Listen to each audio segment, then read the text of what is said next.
Muy buenas tardes a todos, queridos estudiantes. Vamos a iniciar la semana número 4, el tema número 4, que es métodos de conservación de los alimentos.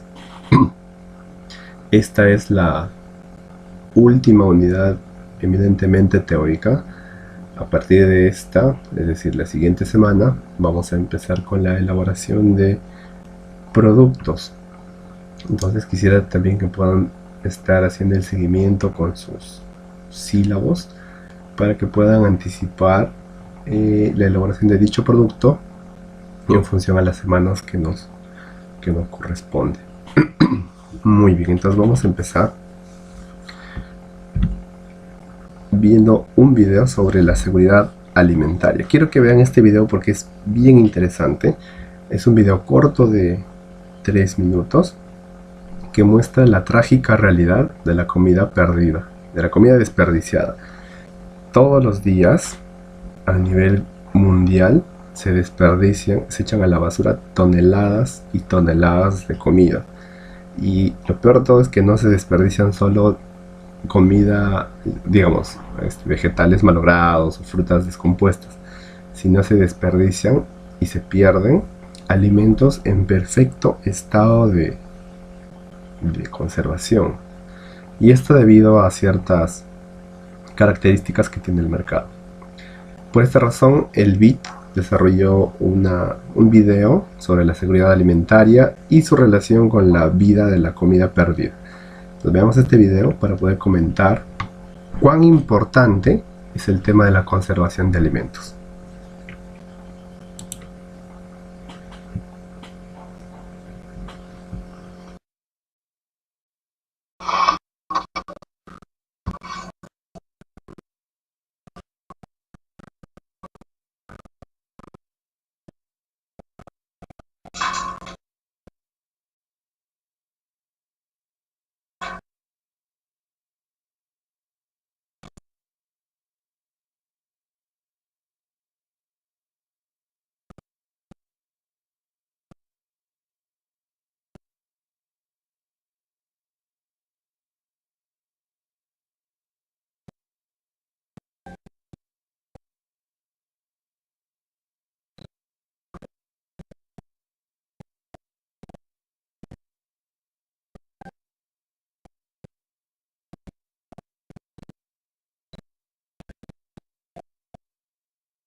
Bueno, como ustedes habrán visto en el video, sobre todo en la parte final, ya en las estadísticas que arroja el BID, al día, o sea, ni siquiera se pierden, ¿no? 2 kilos, 100 kilos o una tonelada de comida. Se pierden muchas toneladas de comida al día, y comida que tiene valor todavía. Y en un contexto en el que hay cientos de personas que no tienen acceso a alimentación, que no pueden consumir, que no pueden comprar, es una especie de catástrofe, porque no podemos, por un lado, desperdiciar comida existiendo a la vez personas que no tienen acceso a esa comida. Por esta razón es tan importante el tema de la conservación. Ustedes han visto los tomates. Bueno, eso vamos a dialogarlo ya el día viernes de manera más interactiva con ustedes. Pero ustedes han visto que habían 2 tomates que eran protagonistas. El que tenía una marca, un picado, y el que estaba en buenas condiciones y que era aparentemente muy saludable. Y miren cómo termina el tomate más saludable. En cambio, el tomate que está despreciado, que tenía imperfecciones, queda al último, y sin embargo está bien, no se ha dañado. Eso sucede todos los días en todos los mercados de toda América Latina. Se pierden alimentos. Por tal razón, vale la pena preguntarse si existen alimentos que duran una eternidad. Ojo, miren la pregunta. Las frutas, los tomates, verduras, etcétera, tienen una duración limitada. Recuerden la semana pasada, cuando hablábamos de post cosecha, justo nos hacíamos una pregunta del tiempo de duración de unas pasas y de unos tomates. Ahora la pregunta es un poco más extensiva. ¿Habrá alimentos que duren una eternidad? ¿Ustedes qué creen? Piensen unos 5 segundos y así mismos díganse si existen o no existen. Bueno, la respuesta a esta pregunta es la siguiente. Sí existen alimentos que duran una eternidad, existen. Y para eso voy a mostrar algunos ejemplos. Voy a mostrar solo 4 ejemplos. 5 en total. La miel.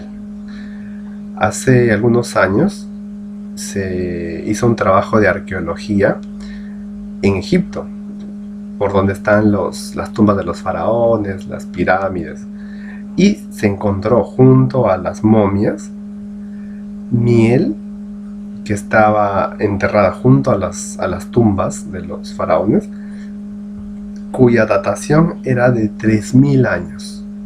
Es decir, hace 3000 años la cultura de ese tiempo era enterrar a los muertos junto con ciertos alimentos, y se encontró miel. Y adivinen que la miel que se encontró en estas tumbas era perfectamente comestible. No había perdido su capacidad de alimentación, ¿no? Ni se había malogrado ni descompuesto, a pesar de que había pasado tanto tiempo. Las legumbres secas, como vimos la semana pasada, a pesar de que son organismos vivos, que cuando uno los remoja o los entierra empiezan su proceso de germinado, también se pueden considerar como alimentos que duran una eternidad. Y cuando hablamos de una eternidad nos referimos a mucho tiempo, no necesariamente una eternidad. Pero las legumbres secas son alimentos que pueden durar mucho tiempo. De la misma manera el arroz blanco. Se cree, según algunos estudios, que el arroz blanco puede durar al menos 30 años. El vinagre, gracias a la presencia del Acetobacter, también tiene una duración de muchos años. Y el azúcar y la sal, sobre todo la sal, cuando se conserva en condiciones adecuadas, puede durar muchísimo tiempo. Aquí entonces les presento 6 alimentos que tienen una duración muy larga. Sin embargo, no todos los alimentos tienen este tipo de duración. La mayoría, por decir frutas y hortalizas, tienen una duración muy baja. Por esta razón se hace importante conservar los alimentos. Y ahí encontramos la importancia de nuestros alimentos. ¿Qué debemos hacer para conservar nuestros alimentos? Esta es otra pregunta que responderemos el día viernes en nuestra clase práctica. Para eso existen diferentes métodos de conservación. Por ejemplo, aquí tenemos una uva. La uva, como cualquier fruta, no tiene un tiempo de duración muy extendido, igual que las fresas, los pepinos, los tomates, los frijoles o los rabanitos. ¿Qué se hace? O bueno, ¿qué se hizo? ¿Qué hizo el ser humano para poder... El ser humano ya sabía que los alimentos no duraban mucho tiempo. De esta manera se hicieron algunos procesos para poder aumentar la duración de estos alimentos. De la uva se obtuvo el vino. Del tomate se obtuvo el ketchup, la salsa de tomate. Se obtuvieron los pepinos encurtidos, o se hicieron conservas, o se hicieron mermeladas. Entonces todos estos procesos, que ya tienen muchos siglos de antigüedad, han servido en su origen para poder satisfacer la necesidad de tener alimentos cuando no había estos alimentos, y también para prolongar el tiempo de vida de los mismos. Ahora, con la ciencia, que se ha desarrollado de manera exponencial, tenemos nuevos métodos de conservación de alimentos que vamos a verlos el día de hoy. El logro de aprendizaje que tenemos para esta sesión es el siguiente. Al finalizar la sesión, ustedes van a poder reconocer los aspectos básicos del procesamiento de frutas, y sobre todo vamos a poder conocer algunos aspectos de los métodos de conservación. Empecemos entonces por el primero, que es la conservación por frío. Dentro de la conservación por frío tenemos tres tipos de métodos de conservación. Tenemos la refrigeración, la congelación y la ultracongelación. Noten que mientras me voy moviendo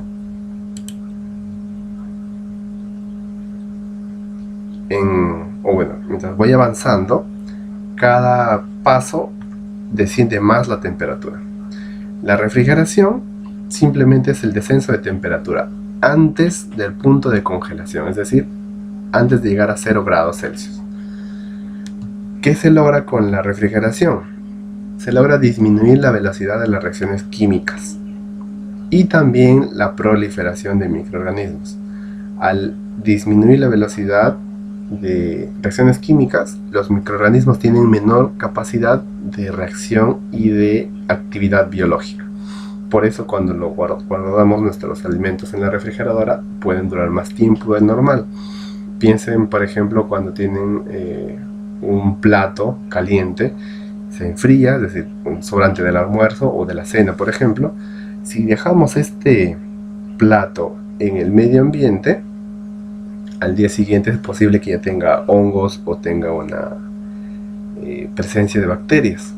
Pero si lo dejamos en la refrigeradora, la proliferación de los microorganismos es más lenta y a la vez las reacciones químicas también. En cambio, la congelación tiene que ver con una temperatura inferior a 0 grados. Ahora, la congelación, para que sea eficaz, se debe realizar en el menor tiempo posible para que el producto no se vea afectado. Es decir, la congelación debe ser rápida. La temperatura óptima de congelación se da a una temperatura de 18 grados bajo cero o menor, es decir, 18, 20 grados bajo cero o más adelante. ¿Qué tipos de alimentos se deben congelar? Por ejemplo, no frutas ni hortalizas. Ya habíamos visto la semana pasada, cuando hablábamos de post cosecha, que existen daños por quemaduras cuando se congelan ciertos productos. Generalmente lo que se congela son las carnes. Casi todas las carnes deben ir a congelación y se da estas temperaturas. Últimamente, hace unos años, pongamos hace 10 años, apareció el método de la ultracongelación, ya que las máquinas habían sido optimizadas y perfeccionadas. Apareció este método. En este método la temperatura desciende, la temperatura del alimento desciende con procedimientos como el aire frío, las placas o la inmersión en líquidos refrigerantes a muy baja temperatura. Es decir, mientras que en la congelación clásica se utilizan los métodos convencionales, en la ultracongelación se utiliza, por ejemplo, el nitrógeno líquido, aires fríos o inmersión en líquidos a muy baja temperatura, que también sirven para ciertos productos como las carnes y algunos otros productos que pueden soportar la ultracongelación. Entonces, primer método, conservación por frío, y aquí vemos 3 ejemplos. Segundo, quiero mostrarles este video con más de 15 que muestra algunas facetas de los ultracongelados. Quiero que vean cómo funciona esto de la ultracongelación. Con más de 15 años de experiencia en ultracongelados canalcenses, nos dedicamos a la elaboración de panificación ultracongelada lista para hornear, garantizando productos confiables y sabores exquisitos. La producción de nuestra empresa va dirigida a mercados exigentes, por lo que implementamos las mejores materias primas complementadas con la experiencia de nuestros técnicos para obtener alta calidad. Utilizamos tecnología de última generación en el proceso de elaboración de todos nuestros productos, garantizando las condiciones idóneas para lograr la masa ideal para cada producto. Luego, la masa ingresa a la cámara de leudado, donde recibirá la temperatura y humedad necesaria para obtener el leudado, volumen y textura característica. Luego, ingresará al proceso de ultracongelado, donde el frío le aporta a nuestros productos una cualidad única, su conservación. La graduación térmica desciende a menos 40 grados, haciendo posible que se preserve el encanto de lo artesanal en un producto innovador. Luego, la producción pasa a depósitos de frío, donde es conservado a menos 25 grados, haciendo posible su vida útil hasta 6 meses después de la fecha de elaboración, manteniendo la textura, el aroma y el sabor de un producto recién horneado. Allí comienza la logística que nos permite llegar a cada cliente y darles con nuestros productos capacitación y apoyo. Sumamos valor agregado a sus negocios. Ok, como ustedes han visto, aquí aparecen los dos procesos, tanto el de congelación como el de ultracongelación. El de congelación se da a una temperatura de menos 25. Recuerden que el límite es menos 18. En cambio, el ultracongelado se da a una temperatura de menos 40. Y así como habíamos hablado de las carnes, aquí también vemos a los leudados como un ejemplo de aplicación del ultracongelado. Entonces, esta es una empresa cuya capacidad tecnológica es muy amplia y que se permite hacer el proceso del ultracongelado. Muy bien, entonces el primer método es conservación por frío. Ahora vamos a ver el segundo método, que es conservación por calor. Y aquí están, digamos, los métodos más comunes y más clásicos y más conocidos por todos nosotros.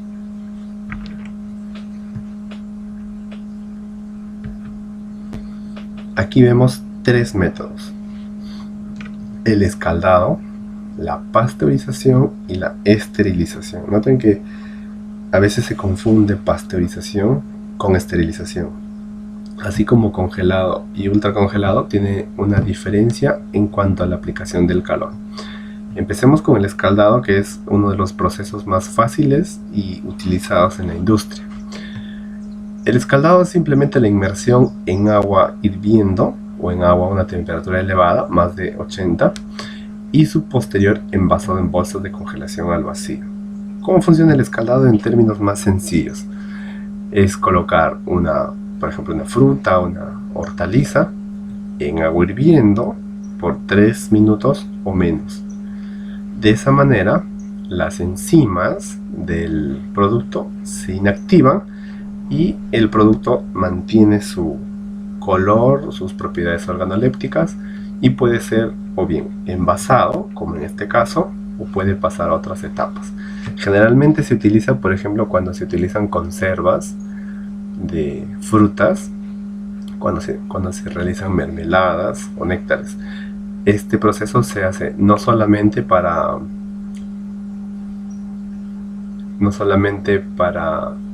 eliminar o detener el proceso enzimático y microbiano, sino también para mantener el color. El segundo método de conservación sería la pasteurización. La pasteurización no es otra cosa que aplicar calor durante un tiempo determinado de los más o menos 80 grados. En este proceso de pasteurización, lo más importante es la inactivación de gérmenes, mientras que en el escaldado el objetivo es eliminar o detener la actividad enzimática. En la pasteurización es la eliminación de gérmenes. ¿Cómo se realiza esto? Por ejemplo, el pasteurizado de leche, la leche se lleva a través de tuberías que están conectadas a placas de transferencia de calor. De esta manera, el agua hirviendo pasa por las placas, por tuberías, tiene contacto con el metal, hay transferencia de calor y este calor pasa al alimento. Este método se utiliza generalmente para alimentos líquidos como jugos, lácteos, bebidas, etc. Ahora, la limitación de la pasteurización es que, si bien puede inactivar gérmenes, no elimina las esporas. Y recordemos que las esporas, que pueden provenir tanto de bacterias como de hongos, fundamentalmente, no se eliminan a esta temperatura. Entonces, si un producto está contaminado con gérmenes y esporas, la pasteurización va a eliminar los gérmenes totalmente, pero no las esporas. Y las esporas, cuando llegan a un medio vivo, por ejemplo un ser humano, empiezan a crecer y a generar problemas. Y hay otras esporas que tienen toxinas. Por eso es importante al iniciar el proceso mantener todos los criterios de calidad para que no exista presencia de hongos. Otra característica importante de la pasteurización es que no existe pérdida de nutrientes. ¿Por qué? Porque, por ejemplo, mi producto, pongamos leche, ingresa a 18 grados, que es la temperatura ambiente. En pocos segundos se eleva esta temperatura hasta 80. Pongamos, en 2 segundos ya tengo un cambio de 18 a 80 grados. Este shock térmico hace que todas las bacterias mueran, y como es tan rápido el incremento de la temperatura, los nutrientes no se pierden. Si yo dejara más tiempo a mi producto a esta temperatura, ahí recién empezaría la pérdida de nutrientes. Por ejemplo, cuando se eleva más la temperatura o por más tiempo, el calcio empieza a precipitarse o empieza a aparecer el pardeamiento no enzimático, que es la aparición de ciertos colores, la caramelización, etc. Ahora, la esterilización es un proceso muy parecido a la pasteurización, que también es aplicación de calor. En este caso, se eliminan gérmenes y también se eliminan esporas. La aplicación de temperatura en la esterilización es alrededor de 115 grados Celsius. En este caso, los alimentos se ven afectados por sus características organolépticas. O sea, aquí sí hay cambio de sabor, a veces de color, a veces de textura. Y en este caso, sí hay pérdidas de nutrientes, como las vitaminas hidrosolubles, que son las más sensibles en este caso. Por ejemplo, la vitamina C pierde su presencia en los alimentos. Entonces, así como hay ventajas en algunos métodos, también hay desventajas por otro lado. Entonces, hemos visto conservación por frío, 3 métodos, y conservación por calor, otros 3 métodos. Ahora nos enfocaremos en los métodos químicos. En métodos químicos hay alrededor de 4. Tenemos al salazón o el salado, el ahumado, la acidificación y la adición de azúcar. ¿Por qué se clasifica como métodos químicos? Porque estos procedimientos tienen que ver con la acción de ciertos solutos o sales. Por ejemplo, el salado tiene que ver con la adición del el soluto llamado cloruro de sodio. Por ejemplo, esto se hace con el charqui. El charqui, incluso no solo en los Andes, sino también en la selva, y se aplica generalmente a las carnes. Es la adición de sal a determinados alimentos para que se conserve en el tiempo. Lo interesante del salado o de la salazón es que no necesita refrigeración. ¿Por qué? Porque el cloruro de sodio que se añade al alimento se combina con el agua disponible, de manera que la actividad de agua del alimento desciende. Al descender, se elimina la capacidad de reacción química y la proliferación de microorganismos, por lo que puede vivir bastante tiempo. Salazón, entonces, añadido de sal. El ahumado. El ahumado es el someter un alimento a una fuente de humo. Ahora, no es cualquier humo, ¿eh? Por ejemplo, alguien podría decir, ¿no? El pollo a la brasa, o no sé, una parrillada, que generalmente también hay fuego y humo. No, existen máquinas que permiten hacer el ahumado, y el ahumado se hace no solamente con el carbón normal, sino con tipos de maderas especiales, cuya resina se incorpora al alimento y le otorga propiedades organolépticas, es decir, sabores, olores especiales, y a la vez estos químicos que se derivan de estas maderas tienen un efecto bactericida, de manera que, por ejemplo, hay ciertas carnes, ciertos embutidos que se salan y que se llevan al proceso de ahumado. El otro proceso es la acidificación. La acidificación tiene que ver con la reducción de pH del alimento. Piensen, ¿qué pasa cuando a una cebolla, un pepino, etcétera, lo picamos y le añadimos bastante limón? Este alimento puede durar varios días. En cambio, si ustedes dejan el mismo alimento, es el pepino, la cebolla, tal como está al aire libre, va a durar solo horas y después va a empezar a descomponerse. ¿Por qué sucede eso? Porque el ácido del limón reduce el pH, y a la vez que reduce el pH, se reduce la actividad de agua del alimento. De esta manera, el alimento puede durar más tiempo. Este es el famoso caso de los encurtidos, que también nosotros vamos a elaborar encurtidos. Gracias a los encurtidos, nosotros podemos obtener alimentos que duren más tiempo del normal. El cuarto método es el método de adición de azúcar. Quizás este sea el más común y más conocido de todos, y quizás también uno de los más antiguos. ¿Por qué? Porque la adición de azúcar favorece la protección de alimentos contra la proliferación de microorganismos. Pongamos, tenemos unas fresas. Las fresas no van a durar más de una semana, pero si nosotros le añadimos azúcar y le añadimos un proceso térmico, obtenemos mermelada que nos va a durar mucho tiempo. El añadido de azúcar cumple la misma función que el salazón. En ambos casos, al añadir estos solutos, se sustituye el agua libre, el agua disponible del alimento, y se baja la actividad de agua. De esa manera se puede conservar más el alimento y se reduce la presencia de microorganismos.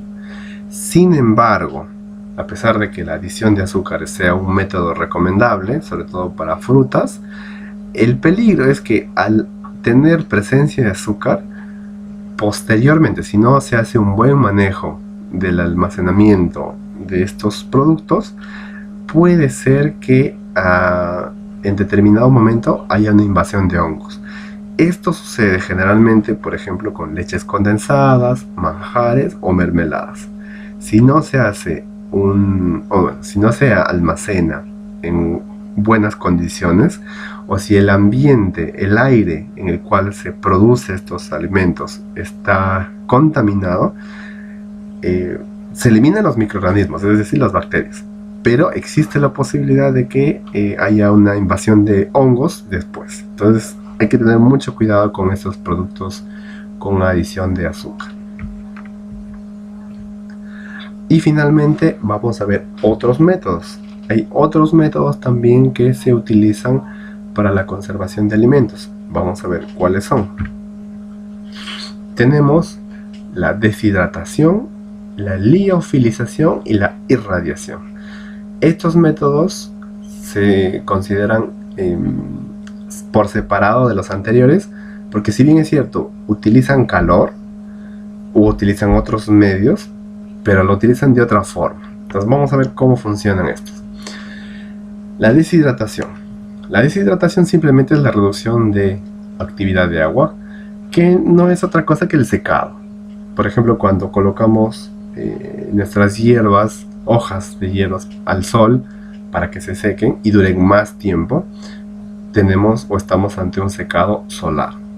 En cambio, cuando nosotros colocamos, por ejemplo, trozos de frutas, rebanadas de frutas, en una secadora de bandejas, estamos ante un secado artificial. Y quizás las secadoras tengan mayor popularidad porque hay distintos tipos de secado. Hay secadoras de lecho, secadoras de bandeja, hay secadoras que tienen circulación de aire, hay muchos tipos de secadoras. Luego tenemos la liofilización. La liofilización consiste en la separación de agua mediante la congelación y posterior sublimación de hielo a presión reducida. Un ejemplo típico de la liofilización es cuando tenemos nuestro producto, lo sometemos a una congelación, encendemos la temperatura, pero con vacío, y el agua se desaparece. El proceso de elaboración de chulge o de chuno, por ejemplo, es un buen caso de liofilización. Y es interesante que el chuno y el chulge, de la papa y del oyuco respectivamente, sean procesos milenarios. O sea, esos procesos, antes de que exista incluso el nombre y antes de que exista la técnica en Occidente, en los Andes ya existía hace mucho tiempo. Como la temperatura en esas zonas es muy baja, era posible congelar los alimentos y por determinadas técnicas hacer que se reduzca la cantidad de agua libre en los alimentos. Ahora, claro, se hace con equipo de alta tecnología, se necesitan bombas de vacío, calefacción controlada y se produce la sublimación. Pero ya existía este método en la antigüedad. Y el otro método que sí es muy moderno es la irradiación, que no es otra cosa que la aplicación de radiación ionizante, es decir, electrones u ondas electromagnéticas a los alimentos.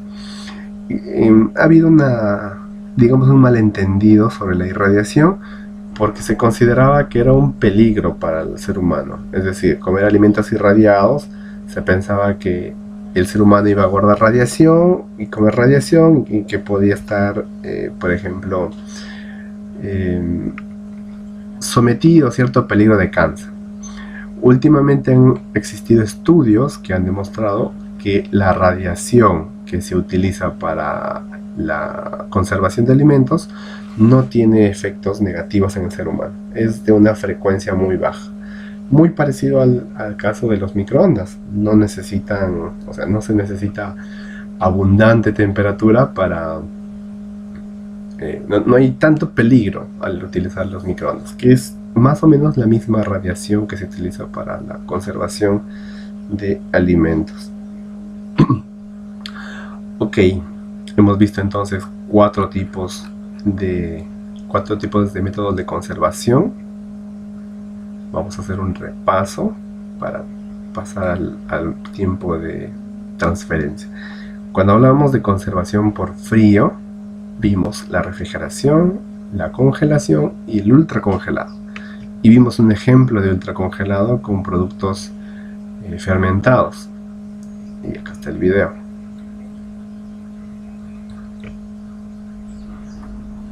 Cuando hablamos de conservación de calor, vimos el escaldado, que es el método más rudimentario y más fácil.